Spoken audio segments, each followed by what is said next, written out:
बिस्मिल्लाहिर्रहमानिर्रहीम। अस्सलाम वालेकुम नाज़रीन कराम, series from Adam to Muhammad सल्लल्लाहु अलैहि वसल्लम की एपिसोड नंबर 99 में आपको खुशामदीद कहते हैं।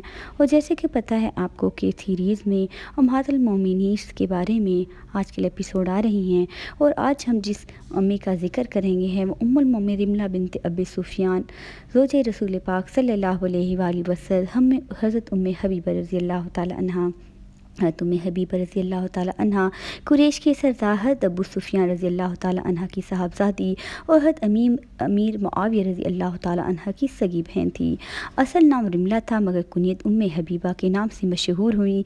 रिश्ते में हजूर सल्लल्लाहु अलैहि वसल्लम की चचाज़ाद लगती थी।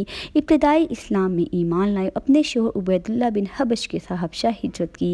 वहाँ उबैदुल्लाह बिन हबश ने ईसाई मज़हब इख्तियार कर लिया, ताहम उम्मे हबीबा रज़ी अल्लाह ताला अन्हा इस्लाम पर कायम रही। हजूर पाक सल्लल्लाहु अलैहि वसल्लम को दरियाए गैर में इनकी बेकसी और इस्लाम पर इस्तिकामत का इल्म हुआ, तो शाह हबशा नजाशी को पैगाम भेजा कि इनके रिश्ते की बात की जाए। अगर वो राज़ी हों तो इनके निकाह में दे दें मुझे। उम्मे हबीबा ने इस सआदत को चश्म कबूल किया और नजाशी ने वकील बारगाह इसाद बनकर 4000 दिरहम मेहर पर इनसे निकाह करवा दिया। निकाह के कुछ दिनों बाद नजाशी ने उम्मे हबीबा रज़ी अल्लाह ताला अन्हा को शुरजील बिन हसन रज़ी अल्लाह ताला अन्हा के साथ मदीना भेज दिया। उम्मे हबीबा रज़ी अल्लाह ताला अन्हा की ईमानी गैरत का ये आलम था कि इनके वालिद अबू सुफियान इस्लाम लाने से पहले एक बार कुरैश की तरफ से सुलह के सफ़ीर बनकर मदीना आए। इस दौरान बेटी के घर में आए और रसूल पाक सल्लल्लाहु अलैहि वसल्लम के बिस्तर पर बैठने लगे, तो उम्मुल मोमिनीन ने जल्दी से बिस्तर लपेट दिया ताकि वालिद इस पर ना बैठ सकें।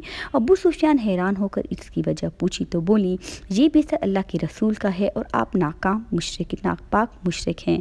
उम्मुल मोमिनीन का मकाम पाने के अलावा हज़रत मुआविया की बहन होने के बायस आलमी इस्लाम में इनका गैर मामूली असर रसूख था। ताहम उन्होंने नहायत सादा और मनफराना ज़िंदगी गुजारी। 44 साल में वफ़ात पाई। खुदा खूफी का ये हाल था कि आखिरी लम्हात में आयशा और हज़रत उम्मे सलमा रज़ी अल्लाह ताला अन्हा को अलग अलग बुला कर कहा, सोकन होने के नाते हमारे बीच हकूक़ में जो कमी पेशी हुई हो, दुआ करो अल्लाह इसे माफ़ फरमा दी। उम्महातुल मोमिनीन ने पूरी कुशादिली से कहा, जो कुछ हुआ अल्लाह माफ़ फरमाए। तब इनकी तसल्ली हुई। उम्मे हबीबा रज़ी अल्लाह ताला अन्हा इल्म व फ़ज़ल में बहुत बुलंद मकाम रखती थी। इनसे तकरीबन कम व पेश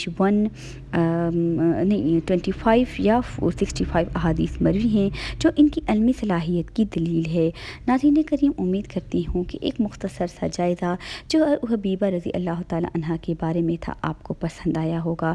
हम अगली एपिसोड में हज़रत उम्मुल मोमिनीन जवेरिया, हज़रत उम्मुल मोमिनीन हज़रत सफ़िया, हज़रत उम्मुल मोमिनीन हज़रत ज़ैनब बिनत खुज़ैमा और हज़रत उम्मुल मोमिनीन हज़रत मैमूना बिन हाला रज़ी अल्लाह ताला अन्हा का मुख्तसर ज़िक्र एक एपिसोड में शेयर करेंगे, और उसके बाद अपनी सीरीज़ को आगे बढ़ाकर अज़वाज मोहतरमात के बाद सीरत नबिया और तादाद अज़वाज पर मुस्तकिल तारीख़ की रोशनी में ज़िक्र करके इस तारीख़ को तारीख़ के लिहाज से, तारीख़ इस्लाम के लिहाज से बढ़ाएंगे। उम्मीद करती हूँ आपको मेरी ये काविश पसंद आई होगी।